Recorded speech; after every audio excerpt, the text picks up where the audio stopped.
आज हम बात करेंगे एक ऐसे आदमी की जो खुलेआम धमकी देता था। एक ऐसा आदमी जो कि मुंबई को देश की राजधानी बनाना चाहता था। एक ऐसे आदमी की जिसके दरबार में विरोधी भी हाजिरी लगाने आते थे। इनका नाम था बाला साहेब ठाकरे। चांदी के सिंहासन पर बैठने के शौकीन बाल ठाकरे खुलेआम धमकी देते थे। ये बात है सन 1990 के आसपास की। कश्मीर में इस्लामी आतंकवाद चरम पर था। कश्मीरी पंडितों को भगाया जा रहा था। अमरनाथ यात्रा चल रही थी। आतंकवादियों ने यात्रा बंद करने की धमकी दे दी और कहा जो भी अमरनाथ यात्रा आएगा वो वापस नहीं जाएगा। तब बाल ठाकरे ने एक बयान दिया कि हज के लिए जाने वाली 99% फ्लाइट्स मुंबई एयरपोर्ट से जाती है। देखते हैं यहां से कोई यात्रा मक्का मदीना कैसी जाती है। अगले दिन ही अमरनाथ यात्रा शुरू हो गई। सन 1992 में बाबरी मस्जिद ढहा दी गई तो बाल ठाकरे आपकी अदालत शो में आए हुए थे। जब उनसे कहा गया कि सुना है ये काम शिव सैनिकों ने किया है, तो वे बोले यदि ये काम शिव सैनिकों ने किया है तो ये गर्व की बात है। बाल ठाकरे का बचपन का नाम था बाल केशव ठाकरे, जो वक्त के साथ साथ बाला साहेब ठाकरे बन गया।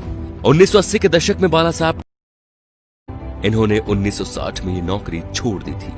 बाल ठाकरे को हिंदू हृदय सम्राट कहा जाता था। उनका मोदी की तरह बिना देखे भाषण देना लोगों के मन को भा गया। उन्हें सुनने के लिए लाखों की भीड़ एकजुट हो गई थी।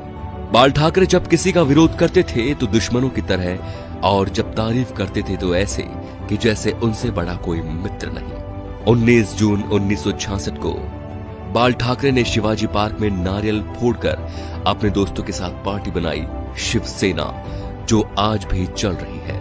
बाल ठाकरे की एक खास बात थी कि वो कभी किसी से मिलने नहीं गए।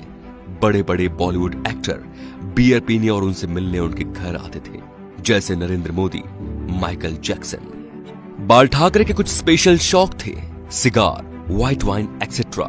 ज्यादातर लोग फोटो या इंटरव्यू में उनके हाथ में पाइप या सिगार होती थी। 1999 में बाल ठाकरे पर 6 साल तक वोट डालने और चुनाव लड़ने पर बैन लगा था, लेकिन बाल ठाकरे ने अपने जीवन में कभी चुनाव नहीं लड़ा। अपनी मौत से 2 महीने पहले ठाकरे का एक बयान आया कि आर्मी मेरे हवाले कर दो, मैं देश को 1 महीने में ठीक कर दूंगा। 17 नवंबर 1912 बाल ठाकरे का निधन हो गया। इस दिन मुंबई बंद था। अंतिम यात्रा में 5 लाख लोग शामिल हुए। थोड़ी थोड़ी देर बाद एक आवाज उठती है, बाला साहेब। लाखों लोग चिल्लाते रहे, अमर रहे। बाल ठाकरे ना तो मुख्यमंत्री थे और न सांसद, फिर भी उन्हें मरने के बाद 21 तोपों की सलामी दी गई, जो राष्ट्रपति प्रधानमंत्री को मिलती है। ये रुतबा था बाला साहेब ठाकरे का। तो दोस्तों, ऐसे शेर दिल हिंदू सम्राट के लिए वीडियो को शेयर जरूर कीजिए और उनकी महानता को फैलाइए, ताकि आज जो शिव सैनिक या हिंदू उनके सिद्धांतों को भूल चुके हैं, उनके हिंदुत्व की रक्षा का संकल्प याद दिलाएं। जय श्री राम दोस्तों।